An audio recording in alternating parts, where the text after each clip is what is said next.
Morning students, today we are going to discuss worksheet number 64 and the name of the poem is The Snake Trying.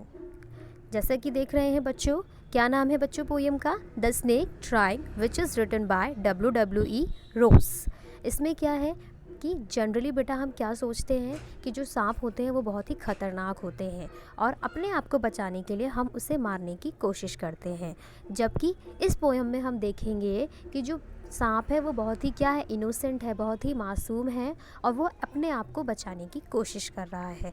आप देख रहे हो जैसे कि ये पर्सन है और इसके हाथ में बच्चों क्या है, एक स्टिक है, यानी कि एक क्या है, डंडी है और वो उसे मारने की कोशिश कर रहा है। किसको मारने की कोशिश कर रहा है? स्नेक को मारने की कोशिश कर रहा है। चलिए बच्चे, अब हम पढ़ते हैं पोएम को। W.E. Ross the poet wrote about the natural world passionately. अब जो हमारे पोइट हैं यानी जो हमारे कवि हैं वो क्या बता रहे हैं? प्राकृतिक संसार के बारे में बता रहे हैं बहुत ही पैशनेटली। पैशनेटली का मतलब है पूरी भावना या इमोशनल, वो बहुत ही ज़्यादा इमोशनल है और वो है प्राकृतिक संसार के बारे में लिख रहे हैं।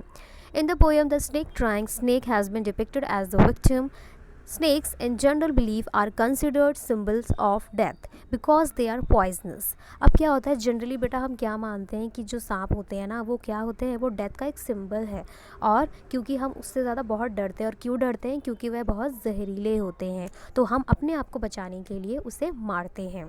However, in this poem, Snake is trying to save himself and the poet depicts the snake as small and harmless which needs to be saved. अब इस पोएम में क्या है, स्नेक यानी जो सांप है वो अपने आप को बचाने की कोशिश कर रहा है एंड द पॉइंट, और जो पॉइंट है वो क्या डिपिक्ट कर रहे हैं कि स्नेक जो है बहुत ही छोटा है और हार्मलेस है, यानी कि वो किसी को नुकसान नहीं पहुंचाएगा, जिसको हमें क्या है, बचाने की ज़रूरत है।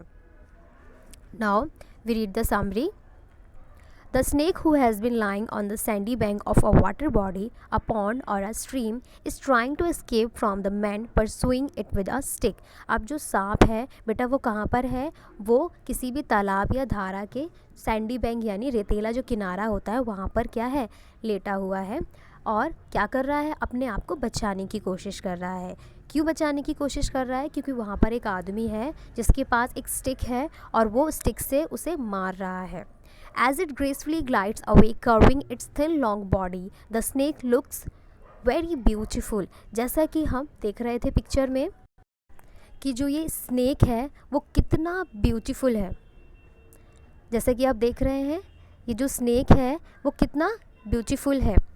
जैसे इस पिक्चर में वो कैसा जा रहा है, ऐसे इस तरीके से जा रहा है ग्रेसफुली, स्ट्रेट तो नहीं जा रहा है। कितना ब्यूटीफुल लग रहा है जब वो इस तरीके से जाता है। तो जब वो कर्व करता है यानी कि ट्विस्ट करता है, इधर उधर घूमता है, तो वह बहुत सुंदर लगता है। It glides through the water trying to escape from the stick. वह अपने आप को बचाने के लिए क्या करता है, पानी में फिसल जाता है. ग्लाइड्स का मतलब होता है फिसलना. The poet pleads to the person attacking the snake to let it go over the water into the reeds to hide and not hurt it. तो जो पॉइट है यानी जो कवि हैं W.E. रोज, वो प्लीड्स यानी कि वो रिक्वेस्ट कर रहे हैं लोगों से कि सांप पर अटैक मत करो, उसे जाने दो. और वो कहाँ चला जाता है अपने आप को बचाने के लिए? रीड्स में. रीड्स का मतलब होता है सरकंडे के पेड़. और नॉट हर्ट इट, उन्हें क्या करो, उसे बिल्कुल भी परेशान मत करो. He highlights that it is a small green snake completely harmless even to small children. और वो क्या बोल रहे हैं, वो हाईलाइट कर रहे हैं कि वो तो एक छोटा सा सांप है जो क्या है, जिसका कलर क्या है, वो ग्रीन है और वो हार्मलेस है, वो किसी भी बच्चे को, छोटे बच्चों को भी नुकसान नहीं पहुँचाएगा. वो कितना छोटा है.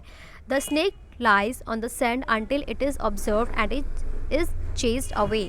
अब क्या हुआ कि वो अपने आप को सैंड में क्या कर रहा है, छुपा रहा है, ताकि जो उसका जो लोग पीछा कर रहे हैं कि उसे पकड़ नहीं पाएँ. In the end it disappears in the ripples in the green reeds. End में बच्चा क्या होता है कि वो वहाँ चला जाता है अपने आप को बचाने के लिए. ग्रीन रीड्स का मतलब है जो सरकंडे के पेड़ होते हैं ना, तो वो अपने आप को बचाने के लिए वहाँ चला जाता है. Now read the poem from your text book. सभी बच्चे ये पोएम अपनी टेक्स्ट बुक में पढ़ेंगे और जो ये क्वेश्चंस दिए हुए हैं आप इन्हें सॉल्व करेंगे और अपनी इंग्लिश की नोटबुक में कंप्लीट करेंगे. ओके बच्चे, थैंक यू.